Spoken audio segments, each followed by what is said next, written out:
ہدایات کے مطابق عمل، ہدایات کے مطابق جو کہا گیا ہے اس طرح چلنا،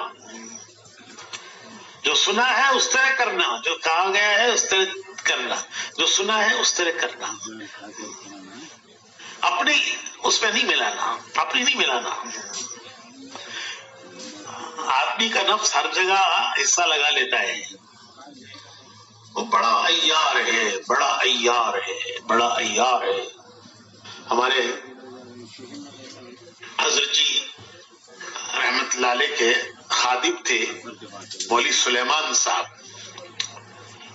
وہ رائے گنج آتے تھے تو ہمیشہ وہ جمعہ کی اذان، خطبے کی اور پہلی اذان وہ یہاں دیا کرتے تھے۔ وہ کہتے تھے میں چاہتا ہوں یہ سارا مجمع میری اذان کا گواہ بن جائے، قیامت میں گواہی دے۔ تو وہ حضرت کی بڑی انہوں نے خدمت کی، پوری زندگی حضرت کی خدمت کی۔ تو انہوں نے ایک مرتبہ حضرت سے پوچھا کہ حضرت ہم سب کو تو شیطان گمراہ کرتا ہے، ہم سب کو بھٹکانے والا بھٹکاتا ہے، شیطان بھٹکاتا ہے، شیطان کو کس نے گمراہ کیا؟ وہ تو پہلا شیطان تھا، اس سے پہلے تو کوئی شیطان تھا نہیں ہے۔ ہم سب کو تو وہ بھٹکاتا ہے، اس کو کس نے بھٹکایا؟ تو حضرت جی رحمت اللہ علیہ نے ایک ٹھنڈی سانس بھر کر یہ فرمایا کہ مولوی صاحب شیطان کو اس کے نفس نے بھٹکایا، شیطان کو گمراہ کرنے والا اس کا نفس ہے، اس کے نفس نے اسے سمجھایا کہ تو اعلیٰ ہے اور افضل ہے اور آدم ادنا ہے۔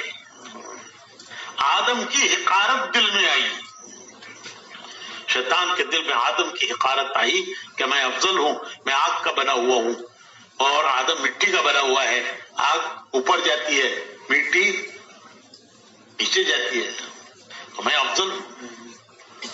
اس کے نفس نے اسے بہکایا۔ تو آدمی کا نفس ہر جگہ اپنی جگہ اپنا حصہ ڈال لیتا ہے۔ ایک بار تو حضرت فرمانے لگے کہ لوگ آ کر ہم سے کچھ پوچھتے ہیں، سوال کرتے ہیں، کوئی بات پوچھتے ہیں، وہ جو بات وہ پوچھ رہے ہیں اس کا پہلے سے ان کے ذہن میں جواب ہوتا ہے، پوچھ بھی رہے ہیں اور ذہن میں ان کے کچھ جواب بھی ہے، اور جب ہم کوئی بات ان سے کہتے ہیں تو ہماری بات اور اپنی بات دونوں ملا لیتے ہیں۔ ایک بات پوچھی، اس کا جواب پہلے سے ذہن میں ہے، اور ہم سے جب پوچھا، ہم نے کوئی بات کہی تو ہماری بات اور اپنی بات دونوں ملا لی۔ یہ نفس کا داؤ ہے۔ تو میں عرض کر رہا تھا کہ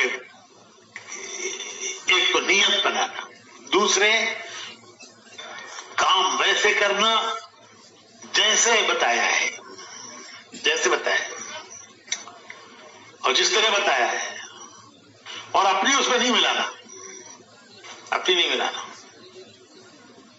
کوئی بات سمجھ میں نہ آئے تو اسے پوچھنا بڑوں سے،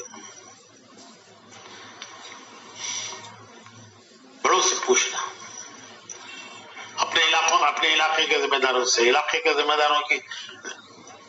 کبھی ایک مرتبہ میں یہاں پرانوں کے جوڑ میں حاضر ہوا تھا،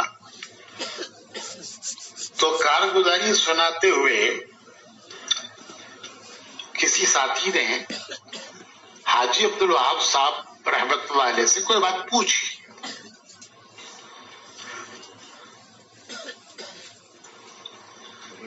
ایک کام کے بارے میں کوئی بات اس ساتھی نے حاجی صاحب سے پوچھی، تو حاجی صاحب کہنے لگے کہ بھائی اس کا تو مجھے بھی پتہ نہیں، یہ معمولی بات نہیں ہے، اتنا بڑا آدمی جو ایک پورے ملک کا ذمہ دار اور پورا ملک اس کے اشاروں پر چلتا ہے، وہ یہ کہے کہ مجھے نہیں معلوم، یہ کوئی آسان بات نہیں ہے۔